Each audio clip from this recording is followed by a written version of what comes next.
teman-teman, kembali lagi bersama kami di W Like TV, di mana kita belajar sesuatu yang luar biasa. Kalau kita boleh memasuki satu kitab yang luar biasa, kitab Keluaran, kitab kedua dalam Perjanjian Lama. Di sini kitab ini ditulis oleh Musa.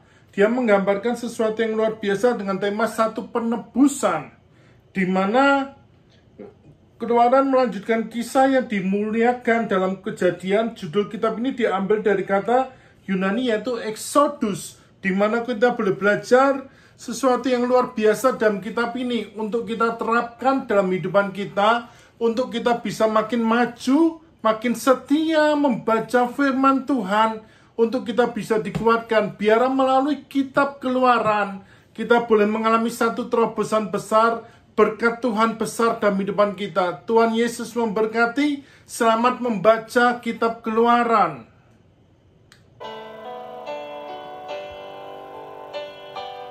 Keluaran pasal 18. Yitro mengunjungi Musa.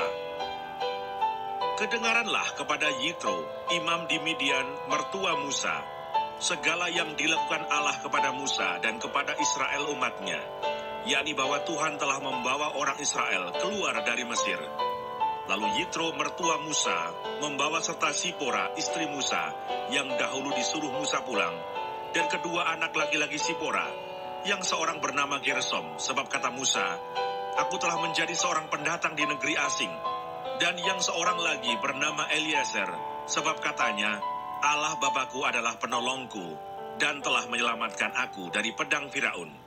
Ketika Yitro mertua Musa beserta anak-anak dan istri Musa sampai kepadanya di padang gurun, tempat ia berkemah dekat gunung Allah, disuruhnyalah mengatakan kepada Musa, aku mertuamu Yitro datang kepadamu membawa istrimu beserta kedua anaknya. Lalu keluarlah Musa menyongsong mertuanya itu. Sujudlah ia kepadanya dan menciumnya. Mereka menanyakan keselamatan masing-masing, lalu masuk ke dalam kemah. Sesudah itu Musa menceritakan kepada mertuanya segala yang dilakukan Tuhan kepada Firaun dan kepada orang Mesir karena Israel, dan segala kesusahan yang mereka alami di jalan, dan bagaimana Tuhan menyelamatkan mereka. Bersukacitalah Yitro tentang segala kebaikan yang dilakukan Tuhan kepada orang Israel, bahwa ia telah menyelamatkan mereka dari tangan orang Mesir. Lalu kata Yitro, terpujilah Tuhan yang telah menyelamatkan kamu dari tangan orang Mesir dan dari tangan Firaun. Sekarang aku tahu bahwa Tuhan lebih besar dari segala Allah, sebab ia telah menyelamatkan bangsa ini dari tangan orang Mesir, karena memang orang-orang ini telah bertindak angkuh terhadap mereka. Dan Yitro mertua Musa mempersembahkan korban bakaran dan beberapa korban sembelihan bagi Allah. Lalu Harun dan semua tua-tua Israel datang untuk makan bersama-sama dengan mertua Musa di hadapan Allah. Pengangkatan hakim-hakim. Keesokan harinya, duduklah Musa mengadili di antara bangsa itu, dan bangsa itu berdiri di depan Musa dari pagi sampai petang. Ketika mertua Musa melihat segala yang dilakukannya kepada bangsa itu, berkatalah ia, apakah ini yang kau lakukan kepada bangsa itu?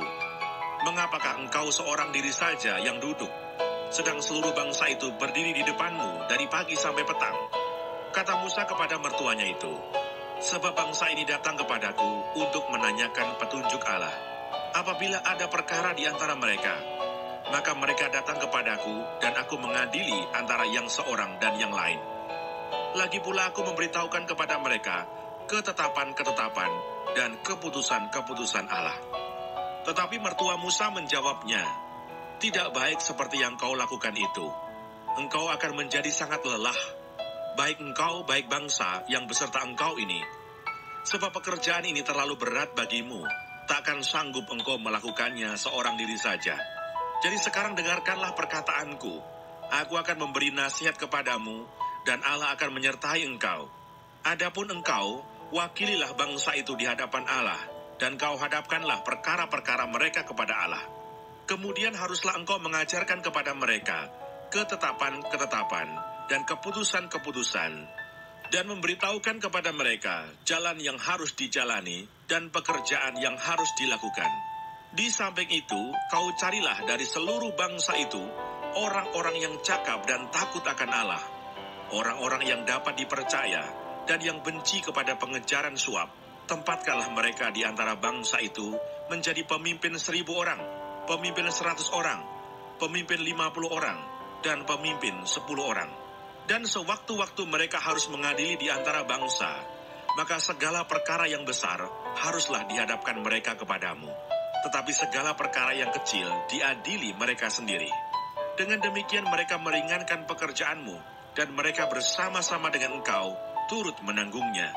Jika engkau berbuat demikian, dan Allah memerintahkan hal itu kepadamu, maka engkau akan sanggup menahannya, dan seluruh bangsa ini akan pulang dengan puas, senang ke tempatnya. Musa mendengarkan perkataan mertuanya itu, dan dilakukannya lah segala yang dikatakannya. Dari seluruh orang Israel, Musa memilih orang-orang cakap dan mengangkat mereka menjadi kepala atas bangsa itu, menjadi pemimpin 1.000 orang, pemimpin 100 orang, pemimpin 50 orang, dan pemimpin 10 orang. Mereka ini mengadili di antara bangsa itu sewaktu-waktu. Perkara-perkara yang sukar dihadapkan mereka kepada Musa, tetapi perkara-perkara yang kecil diadili mereka sendiri. Kemudian Musa membiarkan mertuanya itu pergi, dan ia pulang ke negerinya.